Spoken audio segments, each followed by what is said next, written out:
대우의 중개사TV 21년 32회 공인중개사 시험 부동산학 개론 16번을 풀어드립니다. 자, 벌써 시험 문제 16번까지 풀어드렸습니다. 자, 부동산학 개론 16번 부동산 거래 규제에 관한 설명으로 틀린 것, 부동산 거래 규제에 관련된 문제가 나왔습니다. 자, 그러고 보면 부동산학 개론은 민법에 비해서 아주 문제가 평이합니다. 자, 부동산학 개론에서 고득점을 무조건 맞을 수가 있습니다. 이걸 학문으로 기본서에서 공부하는 게 아니라 일반 상식으로 기사를 많이 접촉하고, 자, 사방에 있는 사회생활에 관심을 좀 기울이면 부동산학 개론은 그렇게 문제가 어렵지 않습니다. 일반 생활에 관련된 문제가 많이 나오죠. 자, 기사를 자주 보고 또는 관심을 기울이다 보면 이건 학문으로 접촉하는 문제가 아닙니다. 그래서 중개사 시험이 한 집 건너 부동산 자격증 있는 거 아닙니까? 자, 부동산 공인중개사 시험을 전문 자격증, 법무사, 변호사 시험과 똑같이 생각하시면 안 됩니다. 이건 학문이 아니다.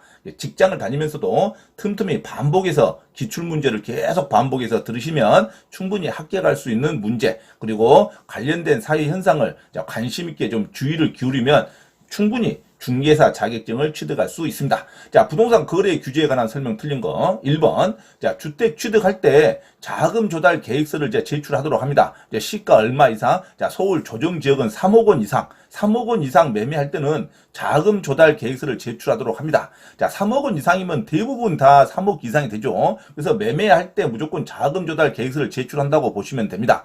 자, 주택 취득 시 자금 조달 계획서를 제출을 요구하는 것은 자기 돈에 대해서 이제 국가에 신고한다는 거 아닙니까? 내가 얼마의 돈을 조달해서 이 주택을 구입한다. 이거 신고하는 거 아닙니까? 이 주택 구입 시 자금 조달 계획서를 제출 요구하기 때문에 아무래도 꺼려지는 거죠. 매수인이 내 돈에 대해서 국가가 들여다보겠다는 거니까. 그래서 그것을 매매하는 것을 좀 꺼려하는 어떤 제한적인 제도입니다. 그래서 주택 취득 시 자금 조달 계획서 제출을 요구하는 것은 주택 취득을 제한하는 하나의 방법이다 볼 수 있다. 당연한 거죠. 아무래도 내 돈에 대해서 출처가 정확하게 있어야 부동산을 구입하니까 대출은 얼마, 증여받으면 증여 얼마, 내가 통장에 갖고 있는 돈은 얼마, 이거 전부 써야 되기 때문에, 또 통장 사본도 제출해야 되기 때문에 아무래도 내 돈을 들여다본다, 국가가. 그래서 가능한 한 꼭 필요한 주택만 사야겠다 하는 심리가 있죠. 자, 그래서 주택 취득 시 자금 조달 계획서의 제출을 요구하는 것은 주택 취득을 제한하는 하나의 방법이다 볼 수 있다. 당연한 거죠.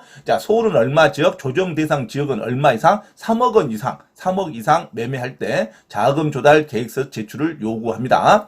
자, 투기 지역으로 지정되면 그 지역에서 건설 공급하는 도시형 생활주택에 대해 분양가 상한제가 적용된다. 이것도 아주 상식적입니다. 자, 투기 지역으로 지정됐다 하더라도 그 지역이 도시형 생활주택에 해당하는 주택일 때는 분양가 상한제가 적용되지 않습니다. 자, 분양가 상한제를 적용 안 해도 도시형 생활주택 분양가는 낮습니다. 자, 높게 할 수가 없어요. 높게 하면 안 팔리니까. 그래서 시행사가 도시형 생활주택으로 인허가를 받아서 건축한다. 그러면 원룸형, 투룸형, 그리고 면적이 국민주택 규모 이하로 짓습니다. 85제곱미터 이하로 짓지 85제곱미터 이상으로 도시형 생활주택을 짓진 않아요. 그래서 도시형 생활주택에 대해서는 분양가 상한제가 적용되지 않습니다. 자, 인허가 자체가 도시형 생활주택은 주차장 대비도 오피스텔보다 더 완화되어 있고, 그 다음에 복도, 공용 면적도 퍼센트가 더 완화되어 있습니다. 그래서 오피스텔은 공용 면적이 거의 50%를 차지하는데, 계약 면적에,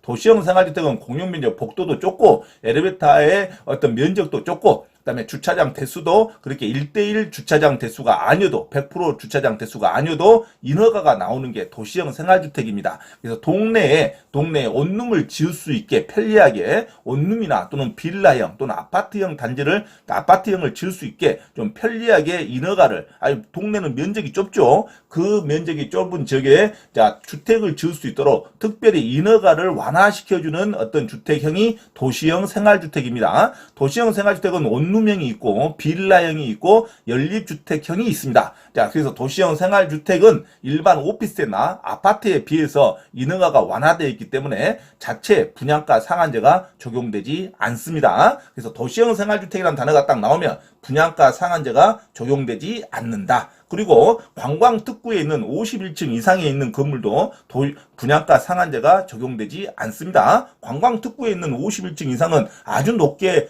분양을 해도 괜찮다는 것이죠. 왜? 원래 부자들이 분양하는 거니까. 관광특구에 있는 외국인들을 위한 상대, 외국인들을 상대로 하는 아파트를 분양할 때는 당연히 분양가 상한제를 적용하지 않겠죠. 관광특구에 있는 51층 이상의 아파트는 분양가 상한제가 적용되지 않고, 도시형 생활주택도 분양가 상한제가 적용되지 않는다. 그래서 수험생은 도시형 생활주택이라는 단어가 나오면 오피스텔이나 아파트에 비해서 인허가가 좀 완화되는 어떤 제도다. 인허가가 완화되니까 내가 생활하는 공간이 좀 불편하다. 전용 면적은 똑같다 하더라도 공용 면적이 좀 좁습니다. 그러니까 복도가 좁고 엘리베이터 시설도 좀 속도가 느리고, 그다음에 주차장도 1:1 100%가 아니고 좀 내가 생활하는데 불편한데 전용 면적만큼은 오피스나 아파트하고 면적이 좀 비슷하다. 자, 그렇게 생각하시면 됩니다. 도시형 생활주택이라는 단어가 나오면 뭐가 적용되지 않는다? 분양가 상한제가 적용되지 않는다. 자, 인허가가 완화되어 있기 때문에 어차피 분양가격이 낮습니다. 도시형 생활주택은 분양가 상한제가 적용되지 않는다로 가야 됩니다. 앞에 투기지역이 지정됐든 말든 투기지역이 지정됐다는 단어로 해서 분양가 상한제가 적용된다 생각하면 안 돼요. 자, 도시형 생활주택에 눈이 들어와야지 앞에 투기지역이 지정됐다 이런 단어에 들어오면 안 됩니다. 도시형 생활주택은 어느 지역이든 분양가 상한제가 적용되지 않는다로 갑니다. 자, 3번 농지취득 자격 증명. 농지취득 자격 증명은 농지취득을 제한하는 제도입니다. 그러면 농지취득 자격 증명은 농지를 매입하는 데 있어서 어떤 효력 규정과 어떤 특별히 효력 규정도 아닙니다.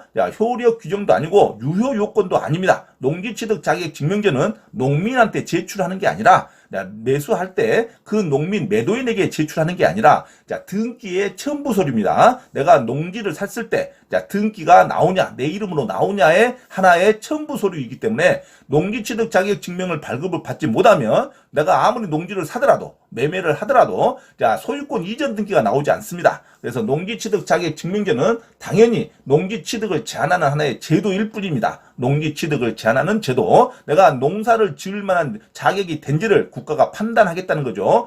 농사를 자경이 원칙인데 농사를 스스로 지을 수 있는 자격이 되는지 농지취득 자격 증명제를 발급을 받아야 정상적으로 농지를 취득할 수 있는 자격 요건이 주어집니다. 그러니까 농지취득 자격 증명은 내가 농사를 지을 자격이 없다고 국가가 판단했는데 굳이 농지를 많이 보유해봐야 의미가 없죠. 그래서 하나의 농지취득을 제한하는 제도이지 민법상 농지취득 자격 증명제가 농지 매매 계약에 있어서 효력 규정이다 하면 틀린 말입니다. 효력 규정이 아닙니다. 효력 규정도 아니고 유효 요건도 아니고 아무 요건도 아닙니다. 단지 농지 취득을 제한하는 하나의 제도로서 등기상 첨부하는 첨부 서류일 뿐이다. 그래서 효력 규정이 아니다. 유효 요건도 아니다. 농지취득 자격 증명제는 하나의 농지취득을 제한하는 제도일 뿐이다. 맞는 말이죠. 농지취득을 제한하는 제도입니다. 자, 민법으로 들어가면 안 돼요. 절대. 농지취득 자격 증명이 민법에서 문제가 많이 나옵니다. 민법에 유효 요건이다 하면 안 돼요. 농지 매매 계약에서 효력 규정이다. 그러면 안 됩니다.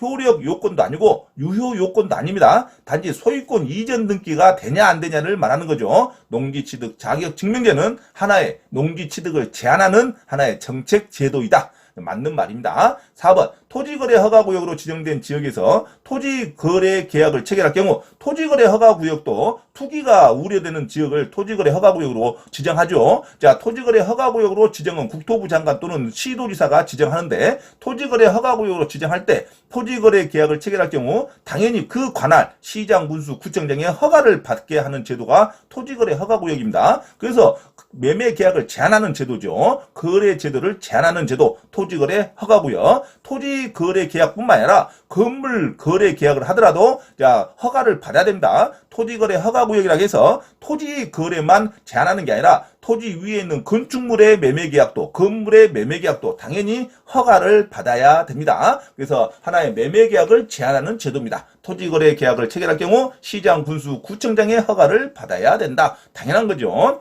자, 5번 부동산 거래신고제. 부동산 거래신고를 반드시 합니다. 자, 부동산 중개사무소에서 거래하거나 또는 직거래로 거래할 때 부동산 거래를 할 때는 부동산 거래 매매계약이죠. 부동산 부동산 거래 신고. 이제는 당사자끼리는 임대차 계약도 신고하는 제도가 신설됐습니다. 임대차 계약도 주택 임대차 계약도 신고하도록 했어요. 그래서 임대차든 매매든 부동산 거래 신고제는 부동산 매매 계약을 체결하는 경우 그 실제 거래 가격 등을 신고하게 하는 제도죠. 실거래가를 신고하는 거지 공시 가격을 신고하는 게 아닙니다. 부동산 거래 신고제에서 부동산 매매 계약을 체결할 때 그 실제 거래 가격을 신고하는 제도입니다. 언제까지 신고합니까? 자, 계약일로부터 30일 이내에 신고하는 겁니다. 계약일로부터 30일이지 잔금일로부터 30일이 아니에요. 그래서 부동산 중개업자들이 이것 때문에 신고 일자를 맞추기 위해서 아주 스트레스가 많이 쌓이는 하나의 제도입니다. 왜? 잔금은 나중인데 계약은 먼저 했으니까 미리 신고를 해야 된다 이거죠. 자, 근데 나중에 계약이 무효가 될 수도 있고 취소가 될 수도 있는 거 아닙니까? 자, 부동산 거래 신고는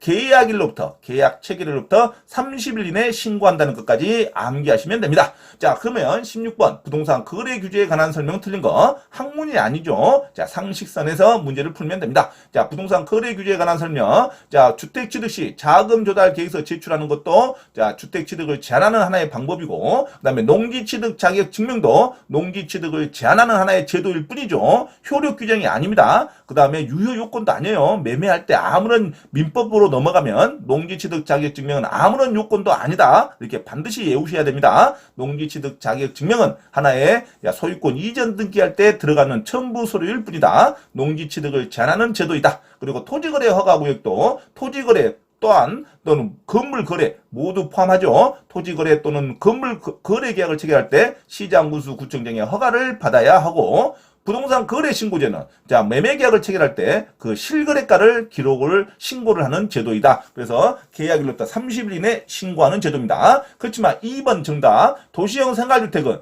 투기지역으로 지정됐다 하더라도 도시형 생활주택은 분양가 상한제가 적용되지 않는다로 가야 됩니다. 자, 도시형 생활주택이 분양가 상한제가 적용된다. 이게 정답이죠. 자, 부동산 거래 규제에 관한 설명 틀린 거 정답은 2번으로 도시형 생활주택은 투기지역으로 지정됐다 하더라도 도시형 생활주택만큼은 분양가 상한제가 적용되지 않는다로 외우시기 바랍니다. 도시형 생활주택은 분양가 상한제가 적용되지 않습니다. 정답은 2번으로 기록하시기 바랍니다.